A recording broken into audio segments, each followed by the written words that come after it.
right, so I am super grateful to have Dr. Megel Barker on our show today. Dr. Megel and I go back a little bit. We actually met in the Middle East in Dubai at a conference. We were both featured speakers, and we have been truly brothers ever since. And I'm super grateful that he was willing to come on the show. He was working as a school administrator in the beautiful country of Oman, and I was working in the Middle East myself in Kuwait as a school principal.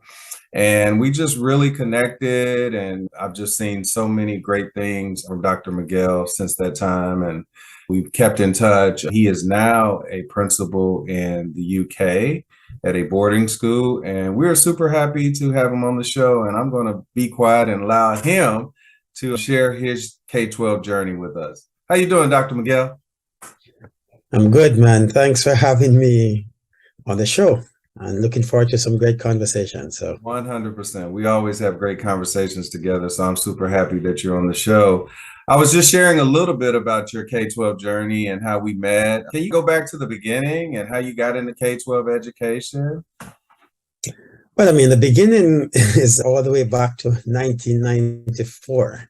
Oh, wow. So, and that does not describe how I got into it. It does describe the day when I started as a professional in the classroom.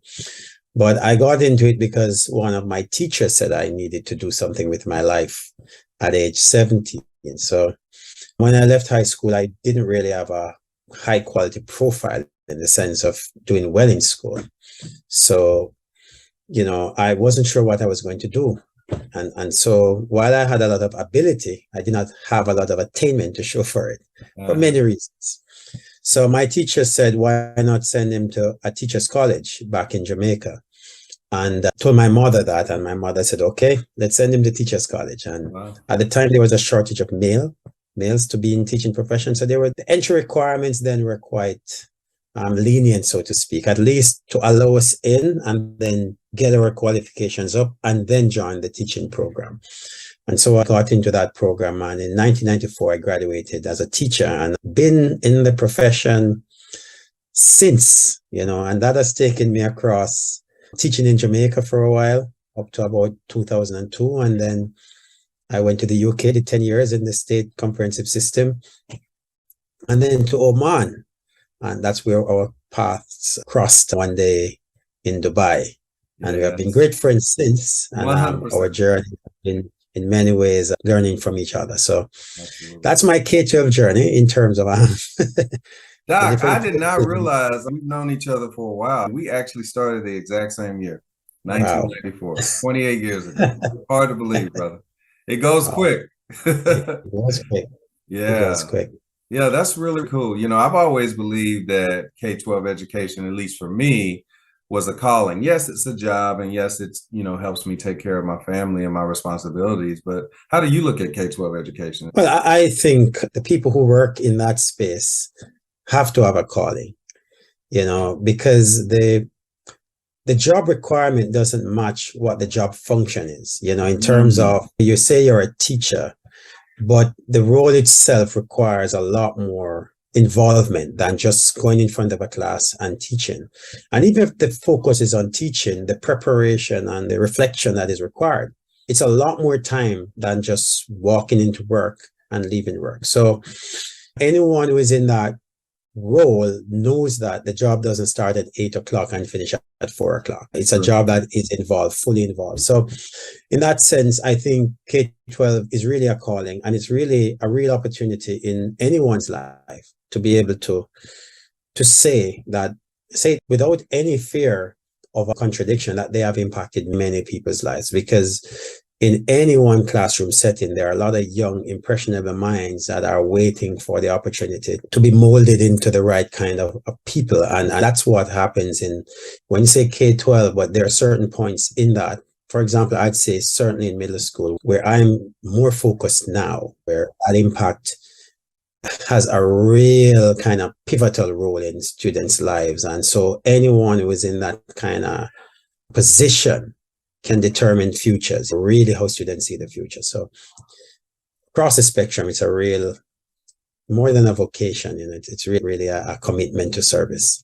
Yeah, very well said. Now, when I look at you, Dr. Miguel, I truly see an international educator, right? You started in your home country of Jamaica, where your roots are, but you've also worked in the UK, then you worked in the Middle East, and now you're back in the UK. What's that journey been like? I had the opportunity to work abroad for a couple of years, but I'm sure there's a lot of people that are watching us right now that are like, wow, you got two brothers on here. They've worked abroad and they've lived abroad. And what would you say to people that are thinking about potentially working abroad? Well, if I could go back to the time when I came overseas, the journey, I hardly recognize a person who left the UK 10 years ago. Wow. Simply because, when you're working in state school systems, it's hard to notice how much the decisions you take, the mindset that you have are shaped by government policy and by a view of how learning should be. Okay. So when I left the UK, my focus was on raising standards, but raising standards simply meant getting more kids just with a different grade, a better grade. And it was to get from one stage of the education system to the next. By the time I came into the international scene, I began to see that there was a lot more need for educators to focus on the whole child, the whole, the emotional aspect, the developmental aspects of children, and not necessarily just to get them to jump through hoops, but simply to develop their character.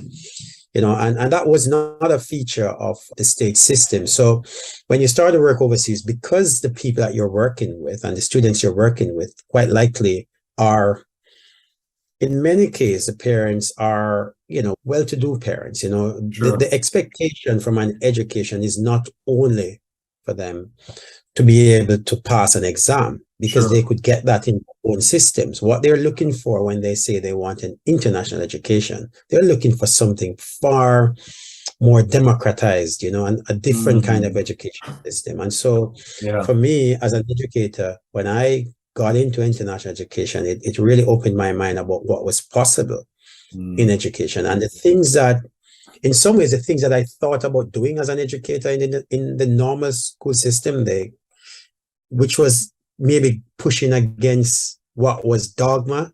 When I come into international education, that was the expectation. Wow. That's interesting. You are so right. Like, I never really thought about it like that, but you're correct. Like, why would a parent or parents choose to put their child in a private school? Their tax dollars are already paying for public education, but they choose to use extra dollars to put their child in a private school when, like you said, they can get the basics, even if they stayed in a public institution, but they choose to, in a lot of ways, educate the whole child, right? By providing them not only with the basic education, but a whole breadth of experiences. And that's powerful, man. Yeah. That's interesting. Now, your wife is an educator too, right? Yep. Okay. So your wife is an educator. Now, correct me if I'm wrong. She's a counselor, right? So, yeah, I mean, she started off as a teacher and was a head of English, and then eventually move into a space that was available, which was to do college counseling, which really utilizes her English skills, because there's a lot of essay writing, a lot of support for students and their expression of self. And so she transitioned into that kind of role eventually, and is now maybe a full-time career. That's her career at the moment. That's cool. So you have 3 children, right? Yeah. Well, at least 3 children at home. Right? Yeah. And so how was living abroad for your children? Like, what were the benefits of, working abroad, obviously as an educator for you and your wife, but also your children? How did they benefit from those experiences? Well, for one, working overseas, they're living in a different country. So there's a lot for them to absorb there. They're living in a culture. They're beginning to see that the world is bigger than just the world that maybe if you're born in a country, you tend to think of the world through that lens, right? Sure. When you're living overseas, right away, you're living in a space where you know that this is another space you're occupying. So they grew up with that awareness that the world is bigger than just the country that they live in. Yeah. The second part of it is if they're in an international setting like my children, and I always say this to my middle school students anyway, that in any classroom, you're living almost like the United Nations. You take a classroom of 22 kids and you might have 15, 16 nationalities. That's true. A school like the one that we were in, there were 75 nationalities across the school. So that kind of a world experience of having friendship groups that might have 5 or 6 different nationalities and speaking different languages is powerful. It cannot be taught. It cannot be. The only way you can really gain value from that is to live and be immersed in that, because for them, that is normal. So imagine my children a few years later working on a global corporation that requires them to work with teams that have people from different countries. For them, that's normal. Yeah. While many people would have to be trained to work in those spaces. So for me, as a parent, I'm thinking like, I'm giving them life lessons that, you couldn't pay for that, so that kind of experience is invaluable for them as learners. And the fact is, we're preparing them for a future that is certainly going to be far more connected than the one that, we grew up in. So for me, for parents, this is a real value. The friendship groups. And on top of that, we also become immersed in friendship groups that your kids, more than their friendship groups, they begin to be able to taste other foods and see what other cultures look like. So, and then because you're overseas as well, you travel a lot more. You've been to so many countries because we're in the middle of, that's the nature of the space. You're like, where do we go next? And then you know so many people from so many countries that you visit those places and meet those people. And I mean, even us, between us, our families connected through the international space in Oman. So there's a lot that happens all the time. Yeah, that's so powerful. You're right, man. I'm just sitting up here with a smile on my face, man, because, we were only abroad for 2 years, man. We went to 12 different countries. Like you said, right there in the Middle East, you're literally no more than 6 hours from 3 different continents, right? Yeah, talking about Africa, Asia, Europe. It's just amazing, the travel benefits, and it's very economical. You're so right. And I've always said a mind expanded can never return to its original form, right? Yeah. So the fact that, like you said, your children have friends, I'm sure that they even keep up with now. Even though they're back in the UK, they have friends that are still in Oman that they keep up with, probably from different nationalities. My son is the same way. My daughter was kind of young when we were there, but he still keeps up with friends from Kuwait that he was friends with, and they were from different countries, Australia, Kuwait, you name it. So yeah, it's just really beneficial. You're so right, man. There's so many benefits to living and working abroad. But now you're back in the UK. Do you feel like you've gone back home in a sense? I mean, I know you are back home, but how does it feel coming back? Because you're not coming back to a state school, you're coming back to an international school. Can you share what that's been like? How to describe that? I suppose the only comparison would be that I maybe was going to come back into the state system at some point.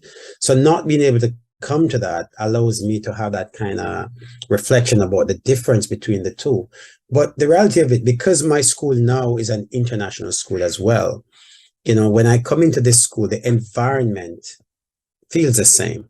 It's an American curriculum, but because the role I'm coming into is still working with people and not necessarily knowledge based, in a sense, what happens is that I'm relying on people to guide me through the knowledge pieces, but the leadership aspects are still the same. You're going to have to build relationships with people. You're going to have to lead teams that are of many different nationalities. You're going to have to consider the different cultural dispositions. You're going to have to respect the way that the institution did things. You're going to have to find a way to move the institution forward by adding value. So coming into the UK from that perspective was kind of the same. I think what's different for us is where we're living now and how our proximity to the school compared to what life was before that. So before that, we would have our kids in different schools. So we would be driving off and we'd be dropping children off in different places. And it pretty much is not the expectation that in the UK, you'd have your child in the same school that you teach. It's just not a thing. no one wants that anyway. And so coming back into the UK, but being in a scenario where not only are my kids in the same school, but my wife works there as well, is new. In the UK, that is new, and so it's great to have that, because that's something you have normally in an international school space for the most part. But here, that would be something that would have been almost impossible, but we have that. And that allows me to have a higher quality of life compared to the quality that I would have had normally coming back into the UK, because I'd spend hours just traveling and dropping kids off and picking kids up. At least now we're finished and we're home pretty much maybe 5 minutes afterwards, we're in our home. So it does allow us to spend a lot more time together and do what we were doing internationally, So that difference is really obvious to me, What is interesting is not a lot of people are aware of the international scene in the UK. When we came to the UK and came back into our role, a lot of people are like, even teachers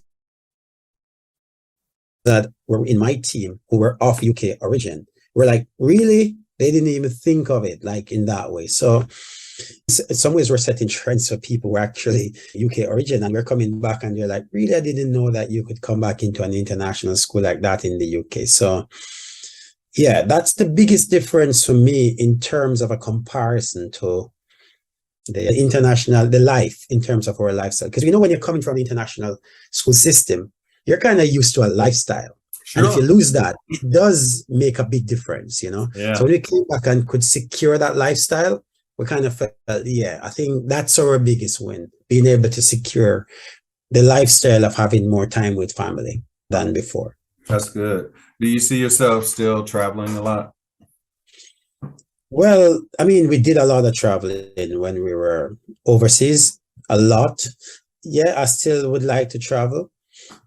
But part of the traveling when we were international was linked to the fact that we were away from what is considered to be home.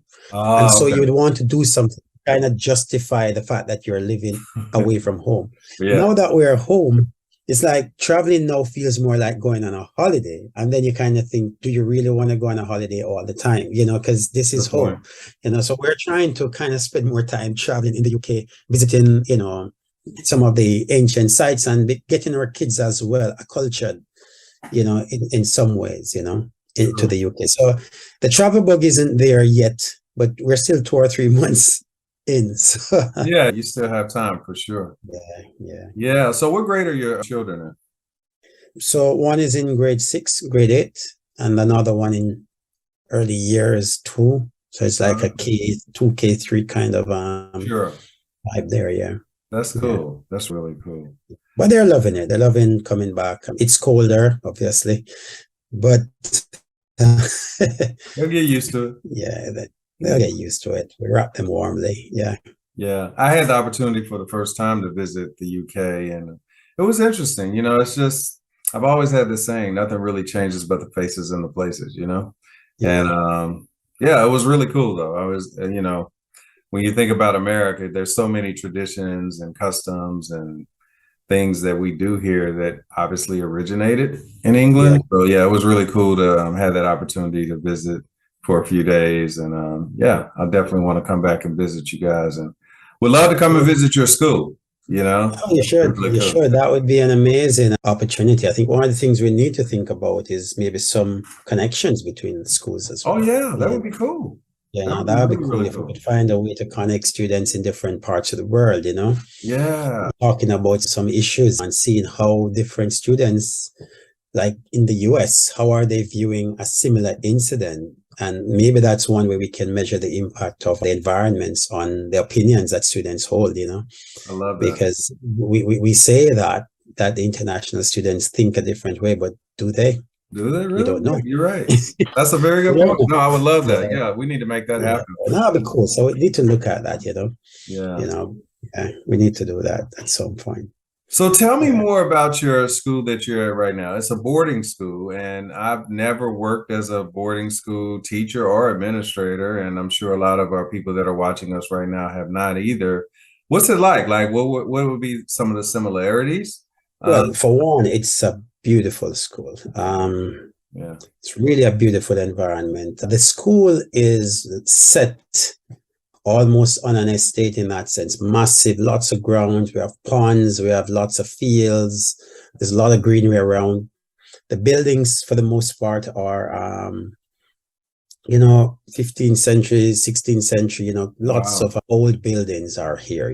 Once you walk in, you'll see those buildings. They're in good condition, but you can see, you feel the history of the building, the walls, everything. It's set in a beautiful little village. So there's a lot there for anyone.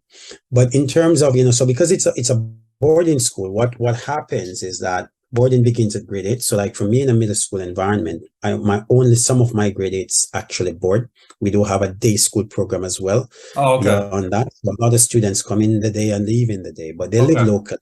They would maybe live locally.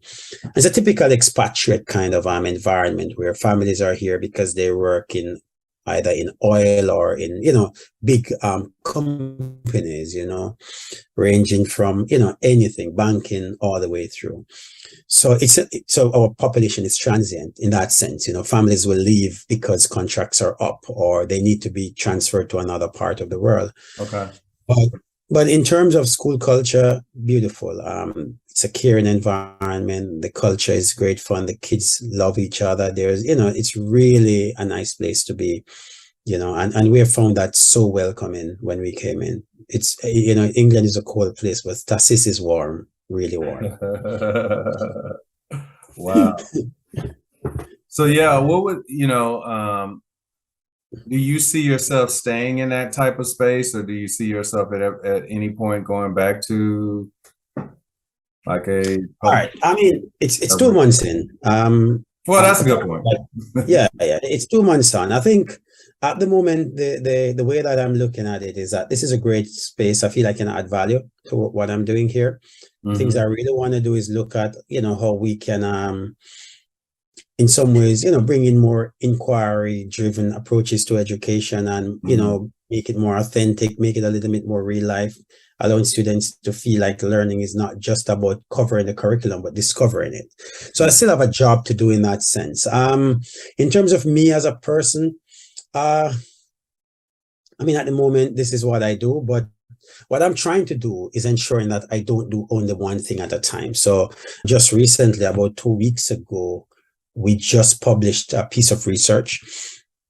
So I've just completed a chapter in a book that was published recently, and that was original research that was conducted with another friend of mine, Dr. Shannon Bruce Ramaka. So during COVID, we investigated the manner in which school leaders activated their middle leaders during COVID-19. So we wanted to see whether this was an intentional process or is it just something that happened? Because we just wanted to see what was the lived experiences of middle level leaders in the crisis, but we focused on international school. And so that research required us to interview 13 heads of schools. Okay. And we only focused on that perspective. We just asked them what did they do during the crisis. For the most part, they weren't aware of what we were really looking at. And then we kind of looked to see how they were speaking about the deployment of their middle leaders as they dealt with the crisis. And some interesting findings, really, really interesting findings coming out. So we wrote that down, and so that got published in a book that was released recently. Okay. That chapter. So it's a great read. I'm hoping that listeners will go and find that book and read a little bit about that, because we just found some great stuff. I think one thing that came out of that was that it was not intentional. Like, people don't really think deeply about how they're going to use their middle leaders. And in a crisis, the roles became clearer, but even then it wasn't so intentional. It was a case of just people had to just do their jobs. Yeah. But at least the roles became clearer, because middle leaders always suffer from a lack of clarity. That's right? true. So there was clarity out of that, but in one sense, it was just because the crisis was present, rather than people saying we needed to make it clearer so that we would respond to the crisis. It just happened. So there's a lot from that. But there are other things we picked up as we spoke to heads of schools as well. Like many heads of schools are now literally asking to have a professional coach. Okay. as a part of their contracts. Okay. And that's Love it. something that that is interesting, isn't it? Because when you get into these roles and even schools, I mean, it is not uncommon for executives to have professional coach. For You know, sure. if you're an executive working in a company like Bloomberg or something like that, you would have a coach, a Absolutely. professional, because it is important that you are given the tools in order to be successful in such a demanding role. And having a professional coach is someone who will help you to understand yourself and learn how to utilize your strengths in order to be effective. But schools are not like that. That's It's just true. not. You You're put you right. into a You're right. senior role. No one's thinking, and Dr. Joe, we've gotten you into a high school principal role and go for it. But also, here Yeah. is your professional coach, or you need to have a professional coach and you need to meet with that person twice a month just to discuss and make sure that you're on the right track. It's not happening. It's not the way schools function. But you are in a role, you know, No, you you're need, right. you Right. need that. I not only do I need it, I've started doing it. Like I shout out to Anna Westland out of Wisconsin. She was my coach last year, former principal in St. Louis, Missouri, and I got a lot out of it, man. It was really good. And so honestly, I'm supposed to be starting a coaching cycle. I call them cycles, coaching cycle. Yeah. And when I say coaching cycle, I'm talking 8 to 12 weeks, where I'm just really immersing myself with this particular coach. So there's a superintendent that I connected with out of Texas. And we were actually scheduled to start a couple of weeks ago, but we had just started school here. We started in September and it wasn't a good time for me to start it. But yeah, I'm actually going to be starting a coaching cycle with him. Yeah, but I think it's something that it's worth ventilating, you know, the idea of school leaders as part of their appointment being given support, not of their senior leadership team, not of their superintendent, but a professional coach that works with them in order to develop their capacity to be effective leaders, because it is a given. And if you think about it, Joe, and I know we can talk about that, most of us actually get promoted into a role that we haven't done before, in the sense of you're a teacher first, Sure. then you're asked to become an AP, but you Yeah. have never done any functioning like that before. And then Sure. you're expected to function effectively in that role with no support except doing well. Yep. You Good don't point. do well, you go right back into the ranks or you leave the profession, right? Then you get promoted into a principal role, which effectively is a whole different functioning from an AP. You're making decisions, it's a different role. But again, you don't have a coach. So look at a professional football player. They're at the top of their game. They have all the skill sets to make them a professional, but they need a coach in order to improve. That's true. So I believe it's a serious gap that exists in education and why we have that regular turnstile of people coming in and going out.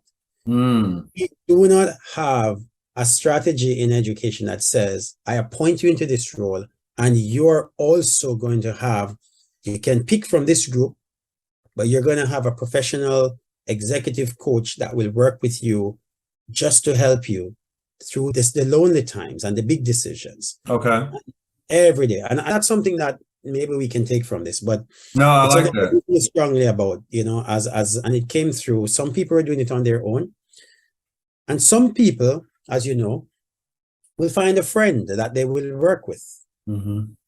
But in reality, it should be an investment in any organization to provide this to their leaders so that their leaders can even use the value of coaching to implement that in their own. No, I like what you said about that. I because you're right. You said something that I really agree with in the sense that not only do leaders, school leaders, and I'll just use school leaders, no matter what level, principal, AP, district level, heads of schools, directors. Yeah, they definitely need a coach, but I agree with you. I don't think it necessarily needs to be someone that's in that organization, right? No, it shouldn't. In fact, it shouldn't be. It should And be, that's the right? problem. Yeah, yeah. I think the problem is that's mentoring. You see, the problem is Good point. schools want Good to assign a differentiation. coach that is in exactly. You really need to be providing coaches to your leaders, yeah, and mentors to the other members of your team to develop them. You give them job alikes, people that work in a similar role to help them, yeah. But a coach doesn't even have to be an educator, because You're your right. coach is not there to help you to be an educator. It's working on your leadership skills Sure. and your self-awareness. It's Absolutely. allowing you to develop that skill of being reflective, and having someone who has nothing to do with education or even as skilled at leadership as you, but they're good at coaching, is important, because Love it. they'll ask you the questions that allow you to look at yourself and say, this is where I need to grow. And that's why that's needed, you know? That's powerful. That's really powerful. We're definitely going to continue this conversation off of this interview, because my mind is spinning. I know your mind is spinning, and we're like iron sharpening iron in that regard. So yeah, I can definitely see where that's not only is it needed, but who's providing it? You know what I mean? Like, it's not being provided. I don't know of any organizations that say, hey, you know what? We're in the business of just providing coaches to school leaders for private schools or school districts, or, to me, those kind of things need to be done at scale. Because like you said, there are people like myself that take it upon themselves to find coaches, but I don't know how sustainable that is, because it's not cheap, right? Exactly, You know, exactly. and so it's like, how do we provide a service like that where, like you said, our leaders can develop their skills, they can share the certain things or what's going on in their position without any worry about repercussions or anything like that, that they can truly, for lack of a better term, be transparent in where they are and not worry about that affecting their job. You know what I Yeah, mean? And yeah, so, exactly, no, exactly. The vulnerability carries a high risk to it. for sure. Absolutely. I mean, can you walk into a meeting and say, I have this really difficult situation in my head and I'm looking at both options and I'm really scared to make a decision here because I don't know what's going to happen. Who can you say that to in your Yeah, organization? that's the thing. Who Yeah, can you say it to, right? because you don't know if you're going to be judged as saying, you know what, You're weak. he doesn't have the guts to make a big decision, or, he's indecisive, but a professional coach can go back and ask you other questions that tries to figure out what is your where are you at a fork? What is it that is asking you? What is it you're worried about? And Sure. in many ways, once you walk through that process, you might realize that maybe the things that you fear aren't things to be feared. Yeah. Interesting. I'm reading a book now called The Courage to be Disliked. Okay. It's an interesting book, and it's written from a oh God, there's some interesting things happening, man. We're reading a lot more. I'm reading a lot more Eastern philosophy type Okay. books. It just gives you a whole different perspective on leadership, But it's a No, nice that's book. good. No, that's It good. The courage to literally be liked. goes courage to be disliked, To be and it's disliked. Yes. be Okay. disliked. Yeah. Mm. Imagine that, right? Let that simmer a little bit, the Yeah. idea of, because that's what leadership is, right? It really is. It really is. Like, I mean, you have to have the courage to make the tough decisions, and you have to have those courageous conversations. And yeah, no, I agree. I think that's a very powerful title, and I would love to read that book. I'm actually going to Google it. I'll put it in the show notes for our viewers It's and a really listeners nice so they book. can, It's a really nice read. yeah. It's an easy read as well because it's written in a conversational, like there's a philosopher and there's someone asking him a question and he's walking them through a process, but you are being walked through that process as well. Okay. But it's a Japanese writer, and that kind of philosophy is really a powerful way of, and in many ways, the way the book is written, it's that it goes against the Freudian view where your past is determining who you are now. Because No, that's I agree. Yeah. Freudian view of the psychoanalytic view, is that who you are now is based on a thing that happened to you or you experienced in your past. And so they go backwards to find that point. While this kind of philosophy says, you can shape the future from now, but you have to have a different kind of mindset that the past has no impact on what happened. You can shape that now by shifting your entire mind. It's about habits. It's about, and less about what happened to you in the past. So it's an interesting book to read, because it maybe aligns more with my view as well, that we can shape our future irrespective of what,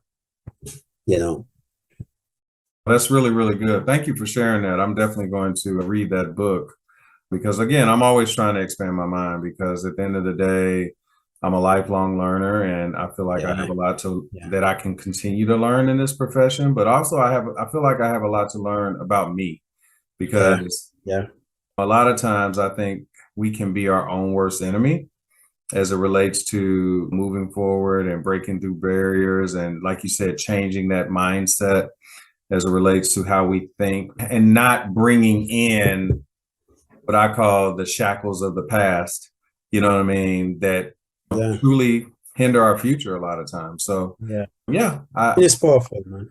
It's a powerful place to be, and leading into is a powerful place. But that's a good segue into my final topic of our conversation is, like, I know you have your own podcast, and I just started it, and maybe you can share a little bit with our viewers about what you're doing, because I definitely want to plug your podcast and eventually even be a guest on your podcast.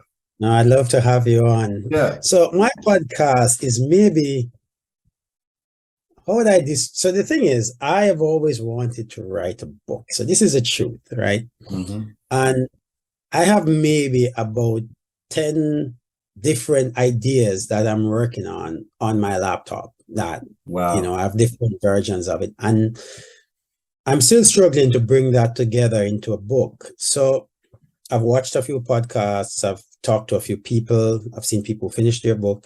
And then one day it came to me, the idea, maybe I could learn from people who actually overcome that barrier, publish a book.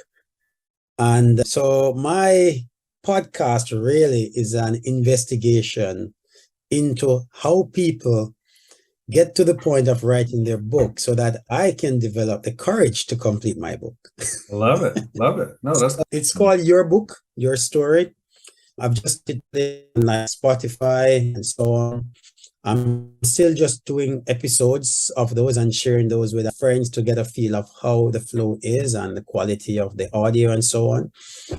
But even since I've started, I'm just learning a lot. I mean, one person who listened to it said to me that once they listened to the first episode, she said to me that she had written a book before, because I wanted to interview her as well. And she was thinking of writing another book, but having listened to this, she said she's going back to her old book to write a second edition of that book, and listening to the podcast got her going. She just went, I'm going to get going on that book again. So in many ways, it is more my own journey of trying to become an author. And I'm just trying I'm just making sure that I am collecting as much information. But the second level of that is also to help many of my friends who are authors who have written their books and they're now just in a corner. And so the podcast is a platform for them to come and talk about their books, get a chance to tell the story around their books, and then it represents a promotional material for them to share with people, to say, here is a little bit more about my book, and maybe it can energize maybe a book that was sitting in a bookshelf or somewhere in a cobwebbed virtual space that no one will look at. So a lot of wins are there, in the sense that people can take that podcast and say, hey, listen to this, and maybe you want to buy my book, Yeah. But for me as well, I'm walking away from that learning every day, because that's the whole point, So and I'm also learning to podcast as well. I'm watching videos and learning to edit and learning to do all that stuff. So for me, it's another thing. Yeah. And so I reach out to everyone I know that has published a book and just say, come on, tell me your story. It's called Your Book, Your Story. Your Book, Your Story. Look out for it, because anyone who has a book, and every book has a story behind it. So 100%. I want to find out about the people, how you get to the point where you wrote a book. I was interviewing another friend of mine, someone who I met online, and he's fired up Geez, I'll send you that one now. And, he's going around, he's wrote a book, What Success Look Like, and it's amazing. A lovely conversation as well. So No, that's good. I'll be coming for you, Dr. Joe. 100%. I'm excited about it. Yeah, I believe everybody, I actually heard you say this on your podcast, everybody has a book within them. I believe that. Also, if you break down that word history, his story, everybody has a story to tell. So no, I agree, man. And yeah, I'm happy to share with you. I actually wrote a book about my mother's life. That would be a lovely book to tell us the story, to tell us the story. 100%. So I would love to come on your show and just talk about how that came about, because that was a unique, like you said, every book has a story behind it in it of itself, right? And so and there's a creation process that, and the other level is, if you are an author or someone like me who wanted to publish a book, the idea is that you'd live through people's stories and different challenges, and that might motivate you to say, hey, my boundary is not even as high as that. So there are a number of pieces to this that I hope, but as I said, selfishly, it was just me trying to collect do my own action research and to find out what people do when they get to these barriers. And so far, I have a few people who have jumped over some barriers and given me inspiration. So no, that's very good. And I would definitely encourage you to also really, start your own newsletter on LinkedIn, and you can get a lot of subscribers like that. I just started my show here, which you're being part of today. And in early June, I had 0 subscribers, and now I have almost 4,000. So it can definitely blow up on you really quick. And you said something in your podcast that you shared with me that I really agree with. Your book could be somebody else's survival guide. And I thought that was super powerful. I had to steal that, bro. That was really well, the thing is, it's not mine as well. I heard that from a famous writer, Brené Brown. Oh, okay. Okay. Yeah. So, and for me, it's always worth attributing, and I'm giving the credit to where I heard it. Sure. It was from Brené Brown that came from, and that's a powerful way in which to look at putting that book together, saying it can be someone else's survival guide. So I wish I had the ability to create these powerful phrases, but this you do, my brother. And I appreciate you even sharing that. Like, that's so powerful. And and it's true, right? Like, I mean, at the end of the day, you don't know how, and that's why, to me, it just motivated me to, because I do have another book within me, and obviously it's going to be about my own life, probably, but, I never thought about it in that sense. And that actually motivated me to at least start writing and start putting together the pieces of my own life and what brought me to this point in my life today. So shouts out to you for starting that. And can you give us the name of your show again? What is it? Your Book, Your Story. Your Book, Your Story. The podcast by Dr. Megel Barker. We'll definitely put that in the show notes and the links to Spotify and wherever else you're going to actually start. And I'm getting a lot of energy. It's just a matter of, it works. It's difficult to find the time around work to do stuff. So I'm trying to push through that as a barrier, but I really want to help and learn as well. So no, that's good. That's real. Like, I mean, even with what I'm doing now with this podcast, I've learned so many skills to be able to, interview and ultimately produce and publish these shows every week. And I've just made the commitment. I think when you're doing a podcast or when you're doing a online show through YouTube, you have to be consistent. And so for me, it's just making sure that I interview at least one amazing K12 educator every week. And just have that process together. And I don't do it by myself. I'll be fully transparent. I have some people that I've hired through places like Fiverr that, like, as soon as we finish this, I'm going to do some quick edits, and then I'm going to send it to my guy, and he'll put all the bells. But that's powerful, It's powerful because people, I mean, if you listen to mine, there's someone at the beginning for me and at the ending. Because one of the powerful thing about the world now is that we need to realize that getting good things done doesn't mean you have to do everything. Oh, 100%. It doesn't. It still requires a vision. It still requires someone to lead. But some things, why? So, I mean, that is even great to know, No, that's real true. Like, I think, in order to do something great, you have to have a really good team around you. You know what I mean? Like I have a team. I have a team of guys that help me with my you know, what even the photos that I put on my site, like if you go to my site and look at the photos, like all that was photoshopped by very good editors that photoshopped those copies or those photos. And when you talk about my You have to. intro, that was done You by, have to, Joe. You have to. yeah. Yeah. So But everyone, the funny thing is the amateurs, so to speak, want to do it themselves, while the professionals know that you don't. right. Yeah. I mean, and here's the thing. I'll be totally honest. I can do all of them, but you brought up Yeah. a very good point. Is that Time. the best use of my time? And do I It's even not. have the It's time? not. Right. It's not. Right. So But the you one know, thing I've just committed to doing is making sure I do the interviews. If I do the interviews, like I'm doing the interview with you right now, if I do my part, then I let my team do the rest of it, and then we're good. But you know, one of the things that I listen to a number of your interviews, yeah? Yeah, yeah. Not all, but I do. Whenever I'm doing anything, I'll just plug in and start listening, yeah? Yeah, yeah, I yeah. don't really watch, I tend to listen because Okay. most time I'm doing it, Yeah. I'm driving, right? But in all of your interviews, and you've done quite a lot now, Yeah. you know, I'm wondering, I'm waiting for the day you say, let us have a look at this and see what we have learned and Yeah, put some yeah, yeah. research together.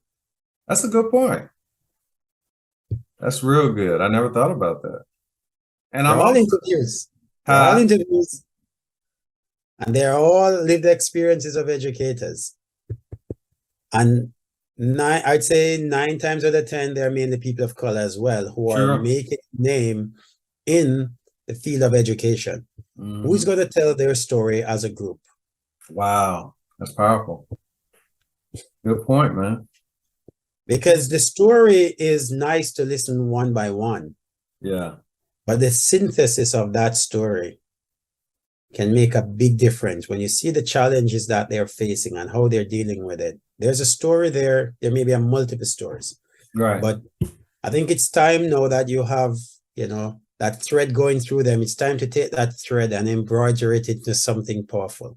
No, you're right, brother. I mean, you're so right. I agree, man. Thank you for that. That's why I love talking to you, man, because like I said, you definitely always provide me with some thought-provoking questions about whatever I have going on. So yeah, I really appreciate that, man. And also we need to talk about this coaching thing because There are a few things, yep.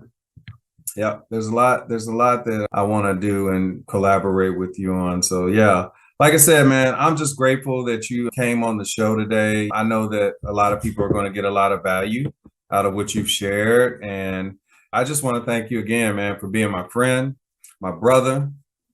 And, you know, before you leave, can you give all the people that are watching you right now some parting words of wisdom? Tell us how we can connect with you, and then we'll say goodbye.